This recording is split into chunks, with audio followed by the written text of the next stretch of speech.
Good morning and welcome to Coffee Talk. Um, I put peanut butter in Ace's food this morning, so he's been like, for like the last 5 minutes, it's cracking me up. He's so cute. So cute. Wait, see? I swear it's like he knows our routine. He's like, all right, I ate. Mommy's up. She's in her chair. It's coffee talk time. Cinco de Mayo. I feel like a lot of people are probably going to go out tonight and eat Mexican food and drink margaritas. We are not. We're going to go to the same place we always go to. So okay. I don't know how to start this one. I think I'm nervous. I'm like, my hands are sweating.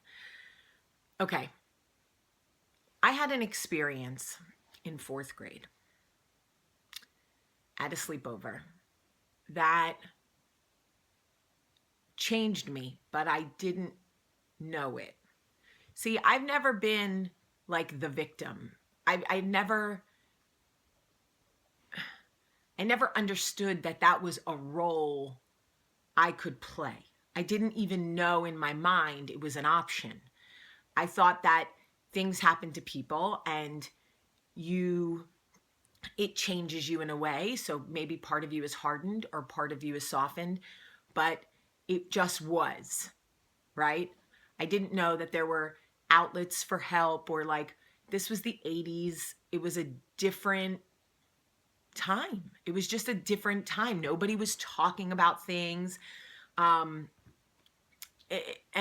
I don't know. I didn't talk to my mom, partially because my mom always said things like, if anybody ever hurt you, I would kill them. And I think part of me believed her. So I was like, I don't want my mom to go to jail. Anyway, I handled it fine, I think, for the most part. It didn't affect my life. It didn't affect my relationships. I didn't even actually have to deal with it until I became a mother. And not even when I became a mother, when my children started to have play dates.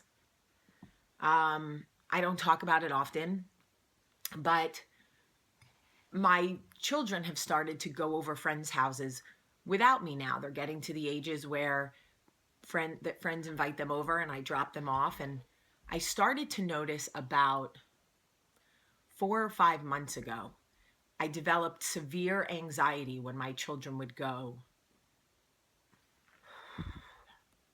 This is an awful feeling.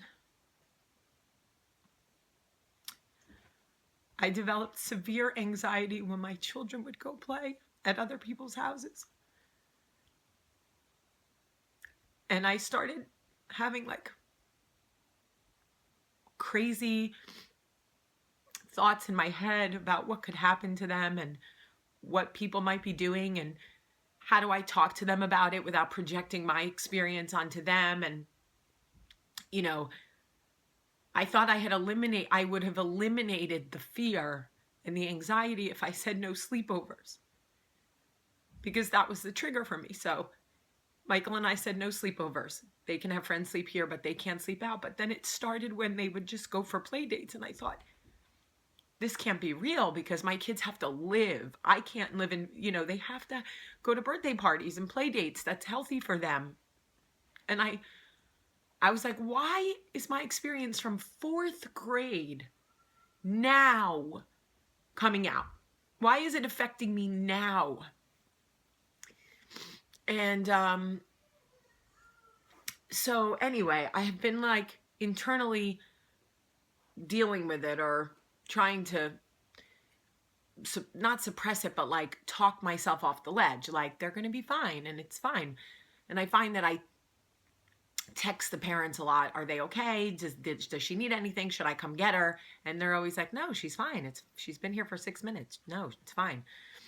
So yesterday I went to pick up one of my kids from a short play date, and I had been having a lot of anxiety about it. And I just thought, you know what? I have to be honest. If I'm not honest, it's going to make me insane. So when I got there, both of the parents were there, and I said, hey, can I talk to you for a minute? And I said, I have to share something with you. I need you to understand why I exhibit certain behaviors and why I text so much and why I'm kind of a lunatic. And I explained it to them. And they could have looked at me like I was crazy, but they didn't. They both said, we're so sorry that happened to you. You are welcome to call 1,000 times, text 1,000 times, FaceTime if you want. And I don't want to be that person. I want to just be normal and allow them to have a beautiful childhood that isn't tainted or affected by any of my experiences. But I don't think that's real. I don't think it's real. I don't think it's a real thing as parents to not allow our experiences to somehow shape or mold the way we parent. You know, I just have to make sure that I keep it in check and like be honest and talk about it when I need to, and just be gentle with myself. Like, you know, you can never tell how a situation will affect you. I certainly never would think.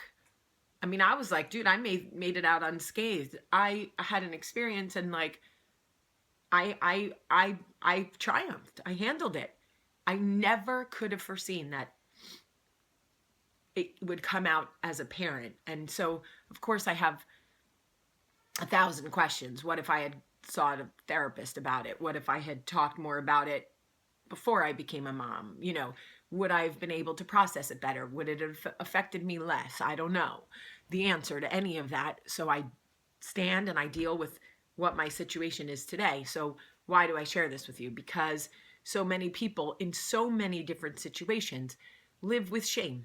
They don't want to tell people their truth because they go, I can't tell these parents why I keep texting like every 15 minutes or calling because they'll think I'm insane. And then you realize that people are people. They are inherently good and they want to help, and neighbors want to love and help. And it does take a village. And these two people made an uncomfortable situation so easy for me. It was like they heard what I said.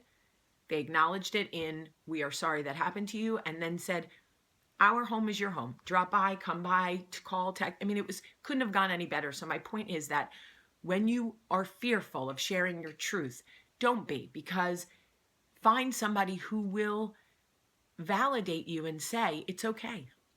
This is all okay. Even if it's me. If it has to be me, just write me, comment, whatever you want to do. But just know that there are people who are inherently good and want to wrap their arms around you and love you and go, one step at a time, kid. One step at a time. This parenting thing, you know, it comes with a lot of baggage. It just does. And you do the best you can every single day. Same thing with people who bring baggage into marriages or baggage into friendship or baggage into new jobs or whatever it is. We're all carrying different bags. All of us. No one is without bags. So know that. Not even me. Okay. I love you so much today. Have a great day. And thank you for loving me back, because I know that you do.